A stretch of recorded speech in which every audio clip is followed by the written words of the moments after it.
नमस्कार सबैलाई। मेरो खेतीमा झरेको छु। आज कस्तो भयो खेती भनेर हेर्न झरेको छु। वरिपरि यसरी पुरा फल्याछ कोदोहरू। यतातिर मेरो सुन्तलाहरू छ। यता ठुलो धेरै ड्रागनको बोटहरू छ, एभोकाडोको बोटहरू छ। यता ड्रागनहरू छ।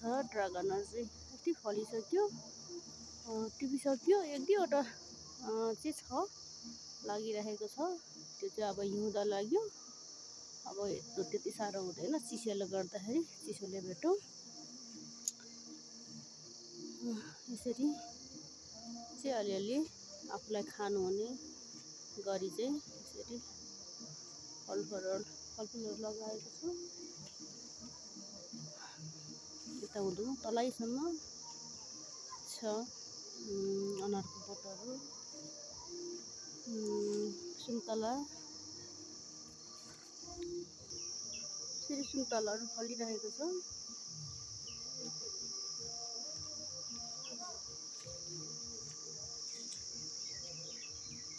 तपाईँ सबै देखिएको सुन्तलाहरू छ। कागती,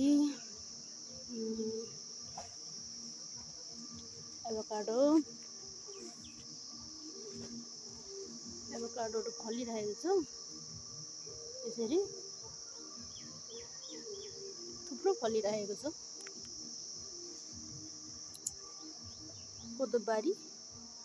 कोदोबारीभित्र फापर फिलिङ्गेहरू पनि छ। छरिएको दृश्यहरू चाहिँ पर्ती र छिमेकीको घरहरू हो। सुन्तलाहरू फलिरहेको छ। अब हिउँदो लाग्यो। अलिक यो बोटमा चाहिँ राम्रो छैन। ड्रागन अरे के एभोकाडो अलिक कोत्रकै लागेको छ। यो यसमा किराहरू लागेको होला, सायद रोगहरू लागेको होला। यसरी फलेको छ। फल्नु त अब त्यति धेरै राम्रो चाहिँ छैन। सुन्तला हुँदी रोग लागेर पुरै भइरहेको छ।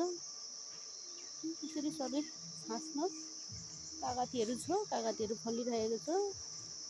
कागतीको बोटमा चराको गुड पनि छ। कागती पनि फलिरहेको छ। यसो आफूलाई खानुहुने गरी छ, फलेको छ। अब यो हिउँदको समयमा एउटा चाहिँ यहाँनिर रहेछ, भर्खर एउटा पाक्दै गरेको ड्रागन पनि रहेछ एउटा।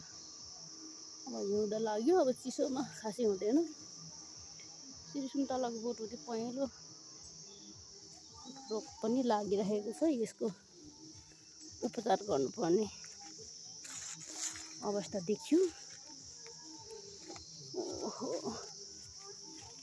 कागतीहरू छन्। दाना थिएछ, बिरुवा भाँच्यो। लिचीको बोट चाहिँ ठुलो छ, तर खास फलेन। अब यसलाई काटिदिनु पर्ला। मेरो सुन्तलाको बोटमा चाहिँ पुरा यसरी पहेँलो रोग लागेको छ। त्यही पनि बिचरा फल्न त फल्याएको छन्। अब के गर्नु है, यसलाई उपचार गर्नुपर्ने अवस्था देखियो। अब लिचीलाई चाहिँ अलिक यो ठाउँ हावापानी अलिक नसुहाएको हो कि जस्तो लागिरहेको छ। त्यही भएर अलिक फल्न सकेको छैन। लागेको फलहरू पनि झरिरहेको छ। अम्बक कति धेरै फलेको छ, तर सानो यो धेरै फलेर होला सानो भएको छ। अनि अब यसलाई चाहिँ म छाँटकाट गरिदिन्छु। पोहोर पनि छाँटकाट गरे हो, तर खास धेरै भने जस्तो उत्कृष्ट राम्रो चाहिँ छैन। त्यो पनि आफूलाई खानको लागि यसो रमाइलोको लागि छ। सानो छ, ठुल्ठुलो पनि रहेछ। एक दुईवटा चाहिँ कहीँ चाहिँ ठुल्ठुलो पनि रहेछ। यसरी फलेको चाहिँ छ है। रमाइलो छ। घरिघरि यसो आफ्नो फलफुल बगैँचाहरू आउँदाखेरि छन् सुन्तलाहरू यसरी फल्याएको छ। बिचरा फल्न त है के गर्ने, फल्नु चाहिँ फलिरहेछ यसरी, तर अलिक यिनीहरूलाई अलिक राम्रो छैन। अनारहरू पनि थुप्रै फलाएको थियो। अनार चाहिँ अब सिजन गयो छैन, अलिअलि फुलेर चाहिँ राखेको छ। अब यो सबै अनारको बोटहरूलाई छाटकाट गर्नुपर्ने अवस्था छ। छाटकाट गर्ने हो, त्यही थान बुद्धा चित्ता पनि लगाएको छु। बुद्धा चित्ता भुइँमा छ, आफ्नै तरिकाले बढिरहेको छन्। यो अनारहरूमा पनि रोगहरू थुप्रो लाग्दो रहेछ, खास राम्रो उत्पादन दिएको छैन। रुद्राक्षको बोट पनि छ, रुद्रहरू पनि फल्न त फलिरहेका छन्, तर अलिक भने जस्तो राम्रो रुद्रहरू चाहिँ फलेको छैन। त्यस्तो छ। आज यसो सानो सानो बगैँचा बारी घुम्न आएको छु।